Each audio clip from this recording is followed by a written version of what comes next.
മലയാളികളുടെ ഭാവഗായകൻ പി ജയചന്ദ്രൻ വിടവാങ്ങിയിരിക്കുന്നു.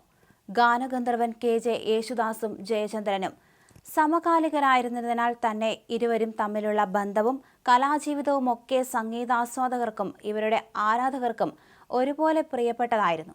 എന്തും തുറന്നു പറയുന്ന പ്രകൃതക്കാരനായിരുന്നു ജയചന്ദ്രൻ. അത്തരത്തിലും വാർത്തകളിൽ നിറയാറുണ്ട്. മലയാളത്തിന്റെ ഗാനദ്വയങ്ങളിൽ ഒരാൾ വിട പറയുമ്പോൾ ഇരുവരും തമ്മിലുള്ള ബന്ധം വീണ്ടും ആരാധകരുടെ ചർച്ചകളിൽ നിറയുകയാണ്. ഏകാന്ത പഥികൻ ഞാൻ എന്ന തന്റെ ആത്മകഥയിൽ യേശുദാസുമായുള്ള ബന്ധം ഉടലെടുത്തതിനെക്കുറിച്ച് തന്റെ ജ്യേഷ്ഠന്റെ ഒപ്പമുണ്ടായിരുന്ന ആ കാലത്തെക്കുറിച്ചുമൊക്കെ അദ്ദേഹം സവിസ്തരം പറയുന്നുണ്ട്. 1963 സംഭവം.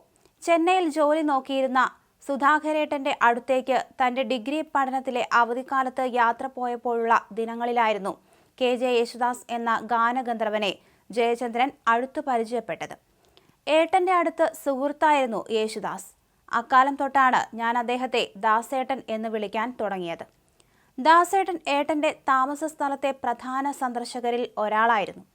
ദാസേട്ടൻ വന്നാൽ സുധാകരേട്ടന്റെ സന്തോഷം ഇരട്ടിയാകും. ദാസേട്ടൻ വന്നാൽ സ്വന്തം കൂടപ്പിറപ്പ് വന്ന സന്തോഷത്തിലായിരുന്നു സുധാകരേട്ടനെന്ന് ജയചന്ദ്രൻ കുറിക്കുന്നു. ഒരു ദിവസം ഒരുമിച്ച് കഴിയുന്നു, ഭക്ഷണം കഴിക്കുന്നു. എന്തിനേറെ പറയുന്നു, ചിലപ്പോഴെല്ലാം ചേട്ടന്റെ കുപ്പായത്തിൽ ഇഷ്ടമുള്ളവ എടുത്തു ധരിച്ചാണ് യേശുദാസ് മടങ്ങുക. അക്കാലത്ത് യേശുദാസ് സിനിമയിൽ പാടിത്തെളിഞ്ഞു വരുന്ന സമയമാണ്. പലപ്പോഴും ഏട്ടൻ ബൈക്കിൽ കയറ്റി ദാസേട്ടനെ സ്റ്റുഡിയോയിൽ കൊണ്ടുവിടുമായിരുന്നു. യേശുദാസിനും ചേട്ടനും ഒപ്പം ഹിന്ദി ചിത്രം താജ്മഹൽ കാണാൻ പോയതും തിരിച്ച് ബൈക്കിൽ ചിത്രത്തിലെ പാട്ടുകൾ പാടി ട്രിബിൾസിൽ വന്നതുമൊക്കെ അദ്ദേഹം പറയുന്നുണ്ട്. റൂമിൽ മടങ്ങിയെത്തിയ ശേഷമുള്ള രസകരമായ സംഭവം ജയചന്ദ്രൻ ഓർക്കുന്നത് ഇങ്ങനെയാണ്. റൂമിൽ മടങ്ങിയെത്തിയ ശേഷം ചിത്രത്തിലെ മനോഹര ഗാനങ്ങൾ ദാസേട്ടൻ പാടി. സുധാകരേട്ടനും കൂടെ കൂടി. ഏട്ടനും നന്നായി പാടുമായിരുന്നു. എൻ്റെ ആദ്യകാല ഗുരുക്കളിൽ പ്രധാന ഏട്ടൻ തന്നെയാണ്.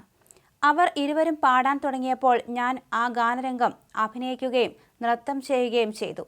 മനം നിറഞ്ഞൊരു രാത്രിയായിരുന്നു അത്.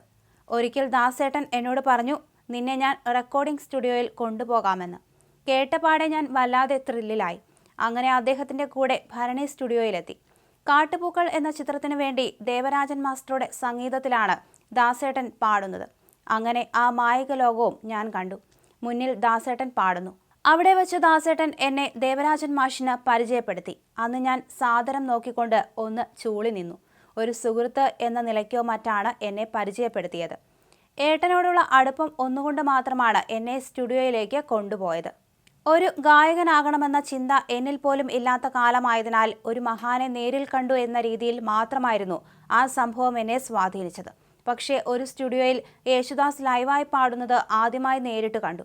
പിന്നീട് ഞാൻ നാട്ടിലേക്ക് മടങ്ങി. അദ്ദേഹം തിരക്കുള്ള ഗായകനായി. ഏതാനും വർഷങ്ങൾക്ക് ശേഷം ഞാനും ഗായകനായി.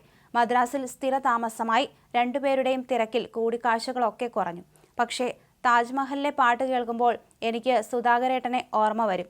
അദ്ദേഹം സ്നേഹിച്ച ദാസേട്ടനെ ഓർമ്മ വരും.